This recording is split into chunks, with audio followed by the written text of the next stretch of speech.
there, Misketeers. Welcome back to Missing Out Mondays, where we tell you what we're into. Start your week off right. I'm Tauri Jay. I am Lex Michael. So, this week, guys, Fall TV is back. Fall TV's back. I'm excited. We got new shows. We got returning shows. We got stuff that is going to be canceled soon. So, of that list, I'm super into a new show called All Rise. It is starring a bunch of people from assorted superhero things.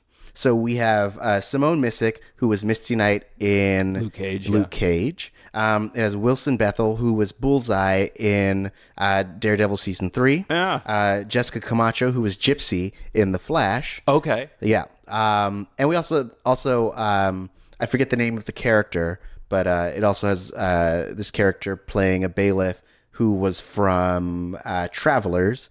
So also fun to see him. Travelers I'm less familiar with. That is a not superhero thing. It's a time travel one, which is dope. I recommend it. It's fully closed, or the show's over, so they fulfill their whole story. But we're not talking about Travelers today, which you guys should watch. It's on Netflix. Yes, tell me about All Rise. All Rise is basically the story of a new judge played by Simone. And she is essentially trying to navigate the criminal justice system while trying to maintain her sense of justice and values. But as you know, the criminal justice system is complicated. Yeah, that's what I've heard. Broken. There is a rumor going around, yeah. Yeah. So what I like about the show is that it really conveys how bureaucratic and broken the system itself is. And it really shows how hard it is to try to do the right thing within that system. And so the drama isn't because Susie is sleeping with Jimmy or anything like that. All of the drama comes from the struggle of trying to seek actual justice in a system that is not made for justice, it's made for punishment. Right. Or at best a system that's made to reinforce itself. Right. Right. So is it a straight drama? Yeah. Okay. Yes, but the characters are fun.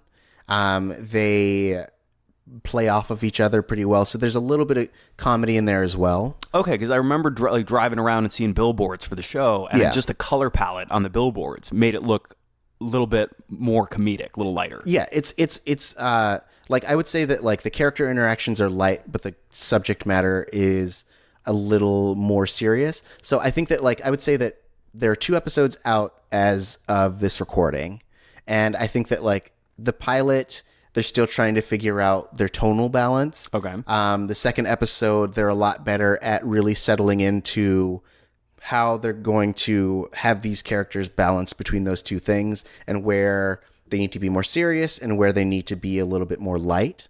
And I think they do a really good job. So I feel like they're really coming into their own. It's really hard to have something that tries to balance 2 separate tones as a new show. And so I usually will give a show probably about 4 or 5 episodes. I think that they're really starting to come into their own by the second episode. And I really look forward to seeing where it goes from here. Nice. Yeah. So guys, I highly recommend it. It's on CBS. I think you can also get it on CBS All Access. I don't know if it's streaming anywhere, but you just a quick Google search will help you figure that out. I've got an infinite list of shows that people tell me I would really enjoy, and I believe them. And they go on an infinite list, and maybe one day I will get to them, and maybe not. Fall TV is very much back now, which also means all the CW superhero shows that we know and love will be eating up so much of my time. I'm committed up through Crisis on Infinite Earths, and then we'll see, case by case basis, I think. Yeah. But that's going to be eating up a bunch of my fall TV time the relatively near future. Right. Same. I think that I am also in just through the Crisis because I assume that it will provide a good jumping off point if I'm like, all right, I've taken in all the content with the characters I love, and we've reached its final zenith, and now I'm going to let, Black Lightning, Batgirl, and whatever Arrow becomes be their own thing. It sounds like they might be them. trying to do like a Birds of Prey-ish type spinoff. Is the latest rumor I've heard. Yeah. So, I mean, I'll see.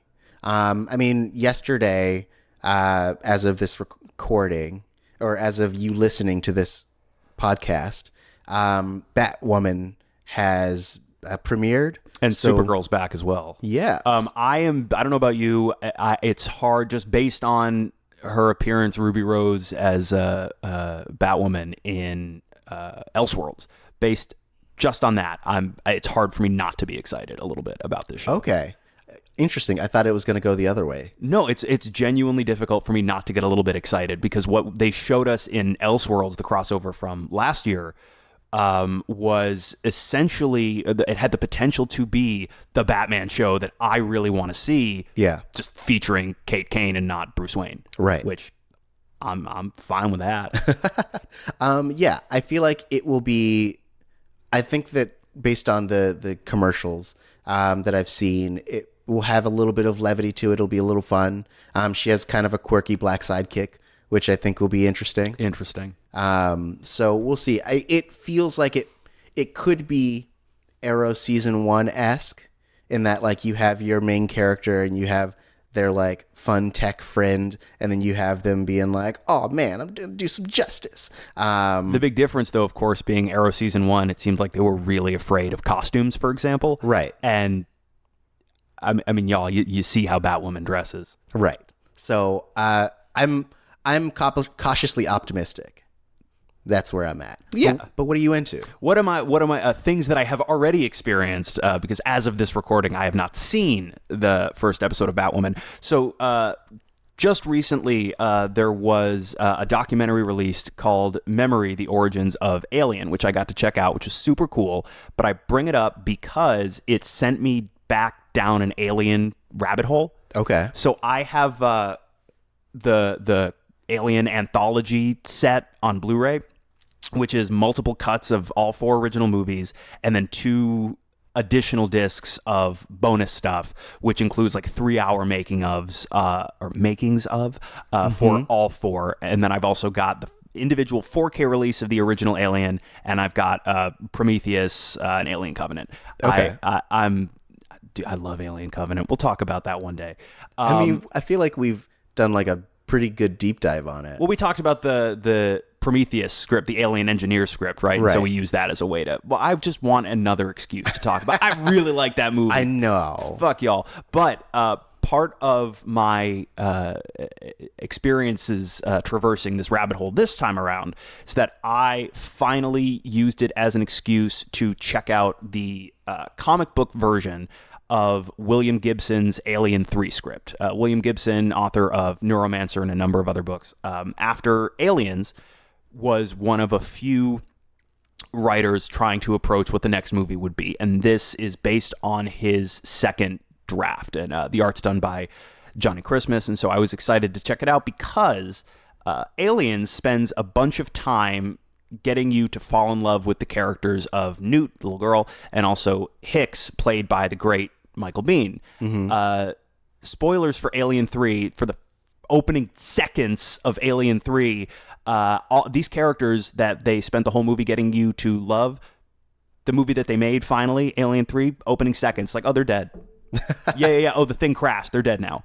Yeah. Gone. And it made people very upset. Right. And there are a lot of people who aren't pleased with Alien 3 overall, including its director, David Fincher.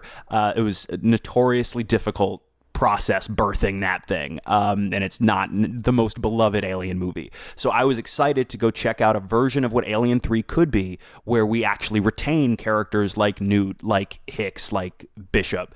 I had a really good time reading it. There's an audio drama version of it that they now did through Audible, where Michael Biehn and Lance Henriksen come back and play their characters, and I'm very much looking forward to checking that out. Nice. But I liked, interestingly, obviously Sigourney Weaver as Ripley is the primary protagonist of the original movies.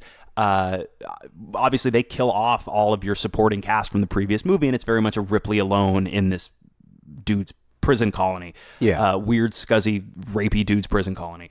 But Gibson's Alien 3 sidelines Ripley entirely. She's in the story, but the story is very much about Hicks and about Bishop, and to a slightly lesser degree about Newt. And they introduce ideas, and again, this script was written in the mid to late 80s, I believe. They introduce ideas that Ridley Scott would later pick up and run with in Prometheus and Covenant, as far as the DNA of the xenomorphs being incredibly adaptable, for example, and also the idea that they were likely created intentionally by other organisms, unknown organisms, as a bioweapon. Okay. For example, so this is stuff that Ridley Scott would eventually come back around to and play with. And I thought it was really cool that these ideas actually predate those movies by a number of years within the franchise. And there's a number of other super bonkers things that they do. They take the idea that the xenomorph DNA is ultra adaptable and run with it. Like, I won't spoil it because it's bonkers. And I feel like that's something that people, if you're a fan of the Alien series, is something you should get to experience for yourself, because they do some stuff as far as the xenomorph's DNA and its adaptability, its rapid adaptability, that we have yet to see in any of these movies. And I tell you, it's wild. But I dug it a bunch, and I want to go back and read it again now that I know, more about who the supporting cast is and where everything goes and stuff. But I'm definitely looking forward to checking out the audio drama version as well. If you are a fan of the Alien series, obviously I cannot recommend it highly enough. A really cool look at what could have been, what I feel like a lot of fans maybe wish had been. But it's a cool story, very much a worthy entry. And if you, like me, have a very hard time accepting the swift and cruel manner in which Newt and Hicks were dispatched, and Bishop as well, it's something nice to cling to. Like, my friends are still alive. But no, it's very cool. I recommend it. Awesome. Yeah, and remind me of the name of it? Just Alien 3. Oh. William Gibson's Alien 3. Oh, okay. Mm-hmm. I thought it was something cool, like Alien 3, don't fuck with me. Yeah. Or something. Yeah, it's called that. Cool. Whatever gets you to read it. It's called that. All right, awesome. But let us know what you're into. Yeah, I'm talking to you. Look at you, driving or sitting in your living room or walking or sitting in the subway. Wherever you are, what are you into? Let us know on Twitter at Missing Outcast, MissingOutcast. But if you're like, hey, I want to talk to Lex more about Alien 3, you can hit him up as well on Twitter and Instagram at the Lex Michael. Or if you're like, oh bro, I love All Rise and I want to talk to you about it, you can hit me up at Tauri Jay, TaurijJay. But yeah, and tomorrow, speaking of spooky, scary, terrifying stuff, we are kicking off that's what we were speaking of. That's what we were talking about. Yes, indeed. That's what Aliens is. It is fair. That's fair. I see what you did. Yeah, thank you. We are starting our October Scarython. It's Scarython. I just named it. We're working on the branding. Okay, yes. We will get there. But we are going to be doing horror-themed things all week. And by week, I mean all month. We're going to be doing them all month. And so starting tomorrow, we're going to be talking about Tales from the Crypt, Demon Knight, starring Jada Pinkett Smith, formerly Jada Pinkett, Billy Zane, William Sadler, also known as Bill Sadler, and a host of other people that you probably have seen in other stuff. So check it out. It's going to be a really fun discussion about the movie. I'm sure that we'll talk about other stuff while we're there. You know us. So like, here's what the conversation's about. How far can we stray from this before people get angry? I mean, I have a great idea for a sequel series, so guys, tune in for that. So check us out. Thanks again. Hope your Monday's going super swell, and we'll see you tomorrow. Bye.